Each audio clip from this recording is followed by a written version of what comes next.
Hi guys, welcome back to my channel. Today we are joined by the lovely KenyattaVictoria. Hey y'all, what's up? It's KenyattaVictoria here, and we are back at it again. The dynamic duo bringing you the first part to the Dancing with the Devil review. Yes. Okay.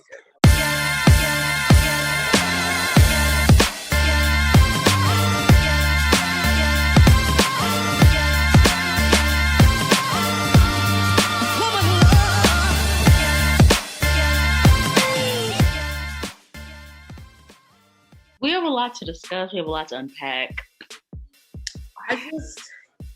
I've been rocking with Demi since I was like 10, 9. I feel like I've been on this journey with her forever. And I feel like each documentary she puts out gets like more and more in depth into like her world. Yeah. And this one did not disappoint. It did not. She was very honest, very detailed. She was just real. She just kept it real. And I was just like, all right, Demi, like, you know, anything you talk about, you're gonna be honest. I was just like, I appreciate your honesty, but whew. Literally out the gate from part 1, we got like I don't from the trailer. Let's talk about the trailer because the other guy from So Random, I think his name was Matthew. Mm-hmm. Was like, so we're gonna talk about the heroin. Okay, cool. So I'll just stop all of it. And I was they're like, you want to know everything? They're like, yeah. I'm like, oh. And then Demi's like, you know, saying I'm gonna say everything. If you want to cut anything out, that's fine. I'm like, oh, we're like being honest. Okay, because the last documentary, it was very much like, you know, we're happy, we're, you know, trying to get back on track. She's still like being honest, but like this one is just like, all right, this is what happened. Y'all want to know? Here it is. I'm not hiding anything. I'm just gonna bare my whole soul. That's right. And it showed like the complete difference from the start. I think one of the first like big moments in her first part was when she was talking and comparing herself to her dad. Yeah. Because I know in the last documentary, she like briefly touched on like the relationship with her biological father, but like this one, she went way more in depth. And then when she was talking about how he passed away and how like basically he was addicted to drugs and, you know, he OD'd and was alone when he died. And she was just like, I didn't want that for him. And it turned out it happened because he died alone. I was just like, dang, like. And he was not even just alone. He was alone a week and a half. And then they couldn't even have an open casket because his body already decayed. I was like, oh my God, that's too much. I was like, okay, I feel like that was only like maybe 5-10 minutes in, and I was like, all right. It was every time we're on here. Hey, literally, I was sitting there like, they couldn't even have an open casket. Like he died alone. That is scary. That's really. I can't even imagine that happening, like in general, to anybody. Like I wouldn't wish that on my worst enemy, to just die alone and be there and not found for a week. Yeah. A couple of days. That was a lot. But let's talk about how apparently throughout the year of 2018, we were going to get a whole new doc. And the clips looked really good. Like it looked really happy. And then when they were saying like, oh, this was probably a really fun time creatively, but like emotionally, everybody was miserable. I was like, it's really the fact that all of that was happening at that time. Like we didn't even know that she was back on drugs. Like, right. A month after her 6-year anniversary, she overdosed again. Right. I think she was happy. Yeah, I remember getting the notification. It was like one notification, Demi's getting married. The next notification, she's not getting married anymore. Then she overdoses. And I'm like, the world was spinning. Like, let's talk about when Sober came out. Because when Sober came out, and then when they played the little flashback of her playing the song and everybody's like, yay, I'm like, is nobody worried? Is nobody like, can we talk? Because when the song came out, I'm like, you're not sober. Can we stop? Question mark. Question. Let's readdress that. Yeah. It's just crazy, especially with everything going on with Demi. Another thing that she revealed in like just the first part was when she was with her pageants and her eating addiction. Mm-hmm. Like I didn't know. I feel like I heard of Demi Lovato's eating addiction beforehand, but like she really got in depth during the documentary. So like I didn't even know for real. Like I think she said that she was going to a pageant and she said, if I lose, like I'm not gonna eat for the next week or month or whatever it was. And like I didn't know. And then like, Matthew was like, yeah, we were under strict restrictions. We couldn't eat certain things around her. With her eating disorder, when she was just talking about like to start overworking out, or she would like just exhaust herself just trying to stay in shape, and like, you know, her relationship with food, it wasn't the best, and she was just really, really miserable. And then when that like kind of intertwined with her wanting to drink again, and she was like, you know what, I'm miserable, I'm tired of this, let's just, like, she wanted to relapse. And I was just like, dang. It came to the point where she was under such a restriction as far as her diet, as far as what she can drink and eat and all this stuff. And she was like, what am I doing anymore? Like, why am I like, what is the purpose? Like, I'm miserable this way, so I might as well be this and do whatever. Right. That was stressful. That was very, very stressful. Like, Demi, golly. Then I kind of want to jump to, just based off like her not being sober anymore. She said she was very good, and all her friends said that too. She was very good at hiding what she didn't want people to see. Mm-hmm. So then now, on the day of her overdose, everyone's like confused. They're like, whoa, I thought you were just drinking wine or getting a little drunk, and you never said it was a little bit too much or going a little bit too over. And then it's like, she's almost to death. She's on the bed, blue. The killer just raped her, and then she was laced with fentanyl and all of this craziness in one night. And then the fact that when I think that was her former choreographer, when she was like something in her was like, oh, I feel like we should have stayed, we should have turned her out. I was like, bruh. I know, and that's literally like, if God forbid Demi would have died, like, her choreographer would have felt terrible, because that happens all the time. You look back and you're like, what if I would have done this? What if I would have done that? She could have possibly still been alive. And I bet, like, if her assistant didn't go inside the door, if her assistant didn't go inside the door, she would have been like, oh my gosh. Like, basically her assistant is the reason why she's still living, because even at that point, when she's blue and she's on the bed and she was just really there and she's not responding, like, oh, don't call 911. Like, this is she's like, I was scared to call. She was like, she had to sneak out to call 911 because she didn't want to get in trouble. I was like, see, it's always Black women having to like be superwoman up here. And I just felt bad, because I'm like, dang, like, you just endured like a lot of trauma. Like, your friend and also like the person you're working for is like blue in the face. And then like the focus is like, oh, they don't want sirens when they call the ambulance. I'm like, I don't care about no sirens. She's about to die. Save her. Yes. They made sure to make that point, because Demi apparently was supposed to be this role model, which was something that she also mentioned, I think, in part 1, where she was supposed to be this role model, this sober queen, all this stuff. She's still struggling in life, so she's trying to keep up with this image that everybody wants her to be, while still struggling in herself. So that was a lot of pressure in and of itself. That's like, you know what, it all just draws back to the like that transition of like being a child star and like coming into adulthood. And even like back then, like when she was struggling with addiction through like her teenage years, I feel like she should have had longer breaks, because they were just like pushing her and like, you gotta do this and like next era, next album, blah blah. I'm like, y'all really don't understand like how much y'all need to focus on like your artist's mental health, because like, this is a prime example of like just going too hard and trying to give your like expect so much from yourself, you just snap. Well, let's get into it, because Demi, I think in her last documentary, she was saying that she was on drugs like coke and Xan before she even entered Disney, right? So as a regular girl, not Lovato, as a regular girl, she was on coke and Xan.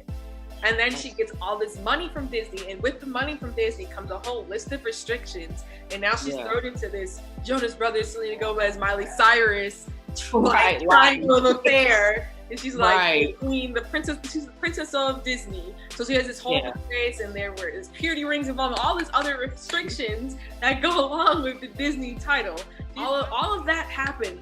And she already has all this access to money. One of the biggest moments in part 2 for me personally was when the interview actually asked her about that full circle moment with her sister, because she first decided to go sober around the age, I think it was 19, as you said, and it's because that her mom said she couldn't see her younger sister anymore. And then after she overdosed, the first person that she like talked to her when she woke up was her sister, and she already lost her sight. So that full circle moment, that question in general, made like, and you could see like Demi's face change. Like she was literally on like crying. Yeah, she was crying. It was mentioned, and she was like, God has a funny sense of humor, and like wiping her eyes and stuff like that, because it's so crazy to think of how full circle that came.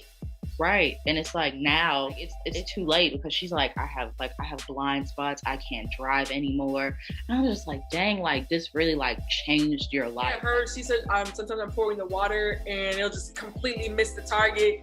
And it's so crazy because the way that it's constructed, I think the director did a really good job, like while he's like showing it, because he's going through each story in order. Mm-hmm. So like right after we find out and we get the news or the shock that like that full circle moment, we find out that she was also taking advantage of her drug dealer. Like it went back to back, and you're just sitting there like that. First of all, her dealer gets her high out of her mind, and then takes advantage of her. And then she's already OD'd, and you just leave her for dead. I'm like, she was blue. She was blue. Blue. And that's crazy to me. Like, they literally said, like, her whole body was blue. So to think about it, like, it doesn't even sound like something that could actually happen. Like, her whole body was blue. Like, she was gone. Like, she was dead. I low-key think that Demi kind of knew what was going to happen. Not like knew it was going to happen, like, obviously that way.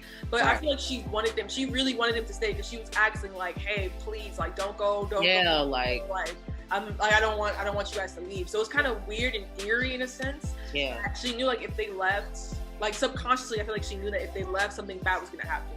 I feel like, yeah, definitely, because when she was saying, like, she became, like, physically dependent on, like, the stuff she was taking, and then, like, when she had overdosed, and then she realized that she had overdosed, she was like, no, like, when they were talking about heroin, she was like, no, like, I just smoked it. I didn't inject it. Like, no, that didn't happen. Like, that couldn't have happened. But it's like, it did happen. And what she was saying, like, if you take so much stuff, it's bound to kill you. And I'm like, that's true. A lot of people think like, oh, like, I'm good, I'm just smoking it, I'm not injecting it, blah, blah, blah. It's like, no, like, if you consume a lot, it'll have the same outcome.